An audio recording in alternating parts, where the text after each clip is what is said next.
गणित के बारे में सोचते ही क्या आता है दिमाग में? ढेर सारे नियम, मुश्किल सवाल, फॉर्मूले, है ना? पर क्या हो अगर हम इसे एक अलग ही नज़र से देखें? सोचिए ये एक वर्कशॉप है, एक ऐसी जगह जहां हम औजार बनाते हैं। आज हम इसी वर्कशॉप में कदम रखने वाले हैं और अपनी खुद की एक ज़बरदस्त मैथमेटिकल टूलकिट तैयार करेंगे। ये वो औजार हैं जो न सिर्फ स्कूल के सवालों को हल करने में मदद करेंगे, बल्कि हमारे चारों ओर की दुनिया को एक नए और मज़ेदार तरीके से समझने में भी हमारी मदद करेंगे। तो चलिए शुरू करते हैं। बस एक पल के लिए सोचिए कि हम एक ऐसी दुनिया में रहते हैं जहां सिर्फ गिनती वाले नंबर हैं। 1, 2, 3, 4 और बस। इन नंबरों से हम सेब गिन सकते हैं, अपने कदम गिन सकते हैं, दोस्तों को गिन सकते हैं। ये बहुत अच्छा है, लेकिन जल्दी हम एक मुश्किल में फंस जाएंगे। किसी को ये कैसे बताएंगे कि अब हमारे पास एक भी सेब नहीं बचा है? किसी से लिए हुए कर्ज को कैसे बताएंगे? या आज सोचिए एक ठंडे दिन के तापमान के बारे में। क्या क्या होता है जब तापमान 0 से भी नीचे चला जाता है? बस यहीं पर हमारी गिनती वाली सीधी सादी संख्याएं, जो हमारा पहला और सबसे बेसिक औजार है, काम करना बंद कर देती हैं। अब हमें अपनी टूलकिट को अपग्रेड करने की जरूरत है। अब ये थर्मोमीटर देखिए, ये हमारी मुश्किल को बिल्कुल साफ साफ दिखाता है। हम सब जानते हैं कि जब बहुत ज़्यादा ठंड पड़ती है तो तापमान 0 से भी नीचे चला जाता है। हम कहते हैं -5 डिग्री या -10 डिग्री। ठीक वैसे ही जब कोई गोताखोर समंदर में गहराई तक जाता है तो वो दरअसल समंदर की सतह से नीचे की दूरी नाप रहा होता है। इन असली दुनिया की सिचुएशंस को ठीक ठीक बताने के लिए हमें एक नई तरह के नंबर की जरूरत पड़ी। एक ऐसा नंबर जो 0 से भी नीचे जा सके। ये कोई दिमागी कसरत नहीं थी, ये हमारे आसपास की दुनिया को समझने की एक जरूरत थी। और यही एंट्री होती है हमारे आज के हीरो की, पूर्णांक, जिसे अंग्रेजी में इंटीजर कहते हैं। ये हमारी मैथमेटिकल टूलकिट का एक अपग्रेडेड ऑल पर्पस औजार है। तो पूर्णांक है क्या? असल में ये हमारी सारी पुरानी गिनती वाली संख्याएं 1, 2, 3 ले लेते हैं, जिन्हें हम अब पॉजिटिव इंटीजर कहेंगे। फिर ये हर एक के लिए एक नेगेटिव साथी बनाते हैं, -1, -2, -3, जिन्हें हम नेगेटिव इंटीजर कहते हैं। और ठीक बीच में इन दोनों दुनियाओं को बैलेंस करते हुए हमारे पास है 0 यानी शून्य। ये सब मिलकर हमें नंबर्स की एक पूरी संतुलित तस्वीर देते हैं, जो ऊपर भी जा सकती है और नीचे भी, आगे भी और पीछे भी। तो ये रहा हमारा आज का रोड मैप, अपने टूलकिट बनाने का पूरा प्लान। सबसे पहले हम सिर्फ गिनती से आगे बढ़ेंगे और संख्या रेखा नाम का एक नक्शा देखेंगे। फिर हम उस नक्शे पर जोड़ने और घटाने के साथ छोटे-मोटे सफर पर निकलेंगे। उसके बाद हम संख्याओं के बिल्डिंग ब्लॉक्स, मतलब उनके गुणनखंडों और अभाज्य संख्याओं को देखने के लिए और गहराई में जाएंगे, ठीक वैसे ही जैसे कोई मैकेनिक इंजन के पुर्जे खोलकर देखता है। फिर हम उन हिस्सों का इस्तेमाल करके पैटर्न बनाना सीखेंगे, जैसे गुणज और वर्ग। और आखिर में हम एक कदम पीछे हटकर अपनी पूरी जबरदस्त टूलकिट को देखेंगे। हर कदम एक नया हुनर है, एक नया औजार। चलिए पहला औजार उठाते हैं। तो चलिए पहले सेक्शन से शुरू करते हैं। अगर पूर्णांक संख्याओं की पूरी दुनिया है तो हमें उस दुनिया में घूमने के लिए एक नक्शे की जरूरत पड़ेगी। वो नक्शा है संख्या रेखा। ये देखने में बहुत आसान लग सकता है, लेकिन ये हमारे सबसे ताकतवर औजारों में से एक है। ये हमें सिर्फ ये नहीं बताता कि कौन सा नंबर कहाँ है, बल्कि ये भी दिखाता है कि वो एक दूसरे से कितनी दूर हैं और उनका आपस में क्या रिश्ता है, कौन बड़ा है, कौन छोटा है और कितना। आइए इस नक्शे को थोड़ा पास से देखते हैं। बीचों बीच एकदम सेंटर में हमारा लैंडमार्क है 0। ये न तो पॉजिटिव है और ना ही नेगेटिव। ये हमारा स्टार्टिंग पॉइंट है। जैसे ही हम 0 से दाईं तरफ एक कदम बढ़ाते हैं, हम 1 पर पहुंचते हैं, फिर 2, फिर 3 पर, और नंबर बढ़े और बड़े होते चले जाते हैं अनंत तक। अब वापस 0 पर आते हैं। अगर हम बाईं तरफ एक कदम बढ़ाएं तो हम -1 पर पहुंचते हैं। एक और कदम बाईं ओर हमें -2 पर ले जाता है, फिर -3, और ऐसे ही नंबर छोटे और छोटे होते जाते हैं। ये एक बहुत जरूरी नियम है, इसे याद रखना है। संख्या रेखा पर हम जितना बाईं तरफ जाते हैं, नंबर उतना ही छोटा होता जाता है। इसका मतलब ये हुआ कि -10 -2 से छोटा नंबर है, क्योंकि वो संख्या रेखा पर काफी ज्यादा बाईं ओर है। तो इस नक्शे का इस्तेमाल कैसे करें? चलिए एक काम करते हैं। इन संख्याओं को सबसे छोटे से सबसे बड़े के क्रम में लगाते हैं। नंबर हैं -6, -4, -1, 1, 3 और 5। अब अपनी संख्या रेखा को दिमाग में लाइए। कौन सा नंबर सबसे ज्यादा बाईं ओर होगा? वो होगा -6, जो इसे हमारी लिस्ट का सबसे छोटा नंबर बनाता है। ठीक है, अगला कौन सा है? -6 से दाईं ओर चलते हुए हम -4 पर पहुंचते हैं, फिर -1 पर। अब हम नेगेटिव दुनिया से बाहर निकल रहे हैं। 0 को पार करने के बाद हमें पॉजिटिव नंबर मिलते हैं, पहले 1, फिर 3 और आखिर में सबसे दाईं ओर 5, जो हमारी लिस्ट का सबसे बड़ा नंबर है। देखा, संख्या रेखा की मदद से ये अंदाजा लगाने का खेल नहीं रह जाता, बल्कि एक साफ साफ दिखने वाली एक्सरसाइज बन जाती है। अब जब हमारे पास अपना नक्शा यानी संख्या रेखा है, तो चलिए इस पर कुछ सफर करते हैं। यहीं पर गणित असल में मजेदार हो जाता है। जोड़ना और घटाना अब सिर्फ रटने वाले नियम नहीं रह जाते। ये इस नक्शे पर दाईं या बाईं तरफ कदम बढ़ाने जैसा है। चलिए देखते हैं ये कैसे काम करता है, और आप देखेंगे कि नेगेटिव नंबरों के साथ काम करना कितना आसान हो सकता है। अब एक असली दुनिया की पहेली सुलझाते हैं, जिसके लिए हमारी नई टूल किट एकदम परफेक्ट है। सोचिए कि एक अच्छी सी दोपहर है और थर्मामीटर 3 डिग्री सेल्सियस दिखा रहा है, लेकिन जैसे जैसे रात होती है, ठंडी हवा चलती है और तापमान 10 डिग्री गिर जाता है। तो आधी रात को नया तापमान क्या होगा? हम इसे दिमाग में करने की कोशिश कर सकते हैं, लेकिन चलिए अपने भरोसेमंद संख्या रेखा वाले नक्शे का इस्तेमाल करते हैं ताकि कोई गलती ना हो। हर सफ़र की एक शुरुआत होती है। हमारी कहानी में तापमान 3 डिग्री सेल्सियस से शुरू हुआ, तो हम अपनी संख्या रेखा पर जाते हैं और अपना निशान +3 पर लगा देते हैं। ये हमारी यात्रा का शुरुआती ठिकाना है। हम यहीं से अपना सफ़र शुरू करेंगे। अब सवाल में जो सबसे जरूरी शब्द है, उस पर ध्यान दीजिए। तापमान 10 डिग्री गिरता है। गणित में गिरना, कम होना, घटाना या नुकसान जैसे शब्द हमेशा एक ही दिशा की तरफ इशारा करते हैं, बाईं ओर। मतलब हम छोटे नंबरों की तरफ बढ़ रहे हैं। तो 10 डिग्री गिरने का मतलब है कि हमें अपने शुरुआती पॉइंट से बाईं ओर 10 कदम चलना है। चलिए साथ में गिनते हैं, एक एक कदम करके। हम 3 पर हैं, 1 कदम पीछे हम 2 पर आए, 2 कदम हम 1 पर हैं, 3 कदम और हम 0 पर पहुंच गए, हमारे खास लैंडमार्क पर। लेकिन हमें तो 10 कदम चलने हैं, इसलिए हमें चलते रहना होगा। चौथा कदम हमें -1 पर ले जाता है, पांचवा -2 पर, छठा -3 पर, सातवां -4 पर, आठवां -5 पर, नौवां -6 पर, और आखिर में हमारा 10वां कदम हमें पहुंचाता है -7 पर। और ये रहा हमारा जवाब। आधी रात को नया तापमान है -7 डिग्री सेल्सियस। देखा, संख्या रेखा ने एक मुश्किल से दिखने वाले सवाल को कैसे बच्चों की गिनती में बदल दिया। ठीक है, ये तो काफी सीधा साधा था। एक पॉजिटिव नंबर घटाने का मतलब है बाईं ओर चलना। लेकिन गणित कभी कभी हमें घुमा के भी सवाल पूछता है। क्या होगा अगर हमें एक नेगेटिव नंबर को जोड़ना पड़े, जैसे 5 + -3?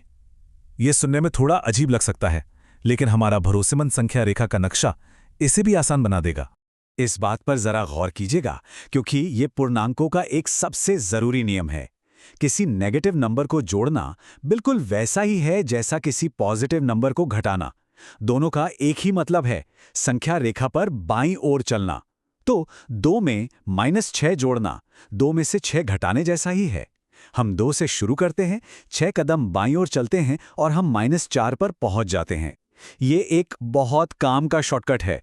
जब भी प्लस के ठीक बगल में माइनस का निशान दिखे, तो समझ लीजिए माइनस की चलेगी और हमें बाईं ओर ही चलना है। ठीक है, तो हमने अपने टूलकिट में घूमने फिरने के लिए तो बढ़िया औजार जोड़ लिए। हम संख्या रेखा पर आराम से घूम सकते हैं। अब बारी है कुछ बनाने और तोड़ने वाले औजारों की। हम संख्याओं को खोलकर देखने वाले हैं कि वो आखिर बनी किस चीज से हैं, उनके अंदर के सबसे छोटे हिस्से क्या हैं, उनके राज क्या हैं। चलिए पता लगाते हैं। इसे एक रेसिपी की तरह सोचिए। हर डिश, चाहे वो केक हो या कोई सब्जी, कुछ बेसिक चीजों से मिलकर बनती है। ठीक वैसे ही एक से बड़ा हर नंबर कुछ दूसरे छोटे नंबरों को आपस में गुणा करके बनाया जा सकता है। इन सामग्री वाले नंबरों को ही हम गुणनखंड या फैक्टर्स कहते हैं। या अगर लेगो ब्लॉक्स पसंद हैं, तो गुणनखंड वो छोटे छोटे ब्लॉक हैं जिनसे हम बड़ी बड़ी इमारतें बनाते हैं। ये तो हो गई किताबी परिभाषा। सीधे सीधे कहें तो अगर एक नंबर दूसरे नंबर को पूरी तरह से बिना कुछ बचाए बांट सकता है, तो वो उसका गुणनखंड है। जैसे 24 को देखते हैं। क्या 3 24 का गुणनखंड है? हाँ है, क्योंकि 24 को हम 3 के 8 बराबर हिस्सों में बांट सकते हैं और कुछ भी नहीं बचेगा। अच्छा, क्या 5 24 का गुणनखंड है? नहीं, क्योंकि अगर 24 को 5 से भाग देंगे तो 4 आएगा, लेकिन 4 बच जाएगा। तो 3 एक गुणनखंड है, लेकिन 5 नहीं। किसी भी नंबर के सारे गुणनखंड खोजने का एक बहुत ही बढ़िया तरतीब से चलने वाला तरीका है, ताकि कोई भी छूट ना जाए। चलिए 40 के साथ कोशिश करते हैं। हम हमेशा 1 से शुरू करते हैं। 1 को किससे गुणा करें कि 40 आ जाए? 40 से। तो 1 और 40 हमारा पहला जोड़ा है। अब 2 पर आते हैं। क्या 40 2 से भाग होता है?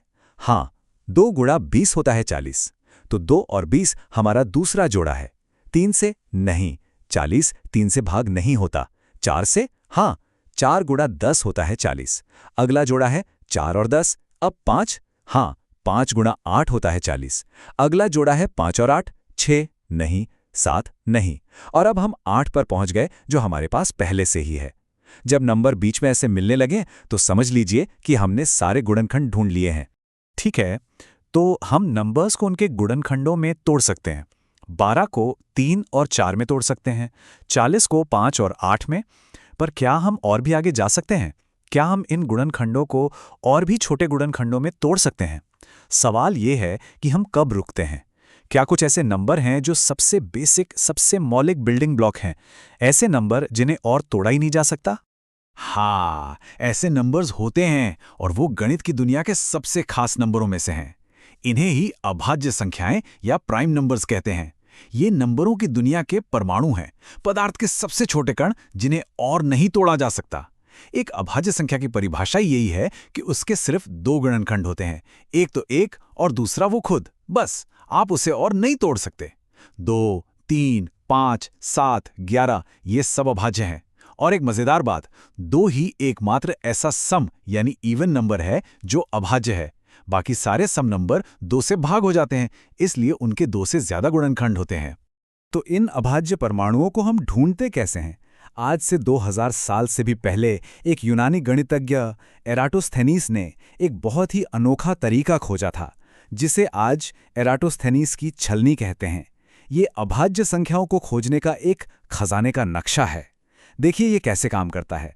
सबसे पहले एक चार्ट पर 100 तक सारे नंबर लिख लीजिए, फिर 1 को काट दीजिए, क्योंकि परिभाषा के हिसाब से वो अभाज्य नहीं है। अब अगले नंबर 2 पर गोला बनाइए, ये हमारा पहला अभाज्य नंबर है।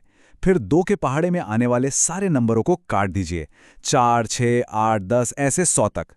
अब अगले बिना कटे नंबर पर जाइए, जो कि 3 है, उस पर गोला बनाइए, ये हमारा अगला अभाज्य नंबर है। फिर 3 के पहाड़े वाले सारे नंबर काट दीजिए। बस यही करते जाइए। आखिर में जिन नंबरों पर गोला बना रह जाएगा, वही 100 से कम के सारे अभाज्य नंबर होंगे। हमने नंबर्स को उनके सबसे छोटे हिस्सों यानी परमाणुओं में तोड़ना सीख लिया है। ये बहुत काम की चीज है। अब चलिए पासा पलटते हैं। नंबर्स को तोड़ने के बजाय अब देखते हैं कि हम नंबर्स इनसे क्या बना सकते हैं। ये सब नंबरों के अंदर छिपे हुए पैटर्न और डिजाइन को पहचानने के बारे में है, और असल में गणित का दिल यही है। आगे बढ़ने से पहले 2 बहुत जरूरी और अक्सर कंफ्यूज करने वाले शब्दों का फर्क समझ लेते हैं, गुणनखंड और गुणज। याद रखिए, गुणनखंड वो सामग्री है जिससे कोई नंबर बनता है। 12 के गुणनखंड है 1, 2, 3, 4, 6 और 12। ये एक छोटी सीमित लिस्ट है। दूसरी तरफ गुणज वो नतीजे हैं जो हमें उस नंबर को दूसरे नंबरों से गुणा करने पर मिलते हैं। 12 के गुणज हैं 12, 24, 36 और ये लिस्ट कभी खत्म नहीं होती। तो गुणनखंड नंबर के अंदर होते हैं, गुणज नंबर से बाहर बनते हैं। ये स्लाइड इस रिश्ते को बहुत खूबसूरती से दिखाती है। गुणनखंड और गुणज एक दूसरे के उल्टे हैं। वो एक ही सिक्के के 2 पहलू हैं। अगर मैं कहता हूं कि 3 24 का एक गुणनखंड है, क्योंकि 3 24 में पूरी तरह से समा जाता है, तो इसका मतलब ये भी है कि 24 3 का एक गुणज है, क्योंकि हम 3 को किसी नंबर से गुणा करके 24 बना सकते हैं। ये एक ही गणित की सच्चाई को देखने के 2 अलग-अलग तरीके हैं। अब जब हम गुणनखंडों और गुणजों का फर्क समझ गए हैं, तो चलिए कुछ खास पैटर्न बनाना शुरू करते हैं। नंबरों की दुनिया में कुछ पैटर्न दूसरों से ज्यादा सुंदर और मजेदार होते हैं, और उनमें से एक सबसे मजेदार पैटर्न है वर्ग संख्या या स्क्वायर नंबर। इसका ये नाम इसलिए है क्योंकि ये सच में आंखों से देखने पर एक परफेक्ट चौरस बनाती है। यहां देखिए, अगर 9 डॉट्स हैं तो उन्हें 3-3 की लाइनों में एक परफेक्ट चौरस में सजाया जा सकता है। अगर 16 डॉट्स हैं तो उन्हें 4-4 की लाइनों में एक परफेक्ट चौरस में रखा जा सकता है।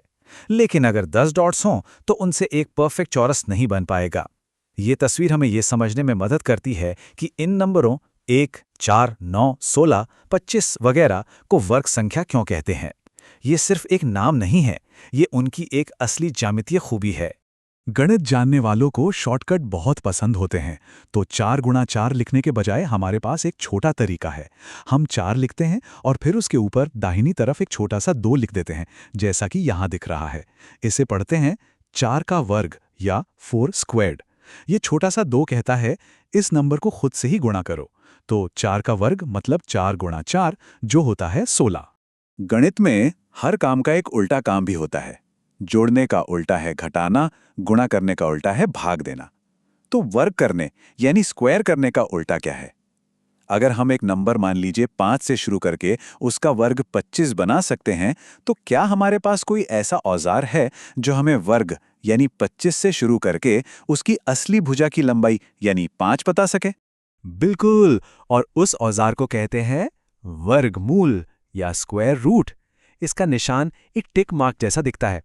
जब हम पूछते हैं 25 का वर्गमूल क्या है, तो हम असल में पूछ रहे होते हैं ऐसा कौन सा नंबर है जिसे जब खुद से ही गुणा किया जाए तो हमें 25 मिले। और हमें पता है कि जवाब 5 है। तो वर्ग करना और वर्गमूल निकालना एक दूसरे के उल्टे काम हैं। वो एक दूसरे को काट देते हैं, ठीक वैसे ही जैसे जोड़ना और घटाना करते हैं। तो हमने एक लंबा सफर तय किया है। एक खाली टूल बॉक्स से शुरुआत की थी और हमें सिर्फ गिनती वाले नंबर पता थे। अब हमारे पास नंबरों की दुनिया में घूमने, उन्हें समझने, उन्हें तोड़ने और उनसे नई नई चीजें बनाने के लिए जबरदस्त औजारों का एक पूरा सेट है। चलिए एक कदम पीछे हटकर देखते हैं कि हमने क्या क्या इकट्ठा किया है। तो ये रही हमारी पूरी टूल किट जो अब इस्तेमाल के लिए तैयार है। हमारे पास सभी नंबरों का नक्शा है, संख्या रेखा। हमारे पास उस नक्शे पर सफर करने के लिए जोड़ और घटाव है। हमारे पास नंबरों को उनकी सामग्री में तोड़ने के लिए गुणनखंड है और उनके सबसे बुनियादी परमाणुओं को खोजने के लिए अभाज्य संख्याएं हैं।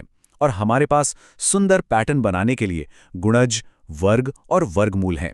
ये सिर्फ अलग अलग आइडिया नहीं है, ये एक साथ काम करने वाले औजारों का एक सेट है जहां हर औजार दूसरे को और ज्यादा ताकतवर बनाता है। और इन औजारों की असली ताकत यही है। ये सिर्फ क्लासरूम के लिए या परीक्षा पास करने के लिए नहीं है, ये हमें अपने आसपास की दुनिया को समझने और उसके बारे में बात करने की भाषा देता है। पूर्णांक हमें मौसम के पैटर्न और पैसों के लेन देन को समझने में मदद करते हैं, और अभाज्य संख्याएं, वो नंबरों के परमाणु, वो आज के कंप्यूटरों में हमारी ऑनलाइन जानकारी को सुरक्षित रखने की रीढ़ की हड्डी हैं। इंजीनियरिंग से लेकर विज्ञान तक ये बुनियादी औजार हर जगह मौजूद हैं। तो हम इस आखिरी बड़े सवाल पर आकर रुकते हैं। हमने तो अभी बस शुरुआत की है। हमने नंबरों के सबसे बुनियादी परमाणुओं यानी अभाज्य संख्याओं को खोज लिया है। अगर ये सच में गणित के लेगो ब्लॉक्स हैं, तो ये सोचना कितना मजेदार है कि गणितज्ञ और वैज्ञानिक इन आसान से बिल्डिंग ब्लॉक्स का इस्तेमाल करके आगे कितनी जटिल और खूबसूरत चीजें बनाते होंगे। संगीत से लेकर आकाशगंगाओं के पैटर्न तक सब कुछ नंबरों पर ही तो टिका है। ये एक ऐसा सफर है जो आज हमारे बनाए हुए इस सीधे साधे लेकिन बहुत ही शक्तिशाली टूल किट से शुरू होता है। खोजते रहिए।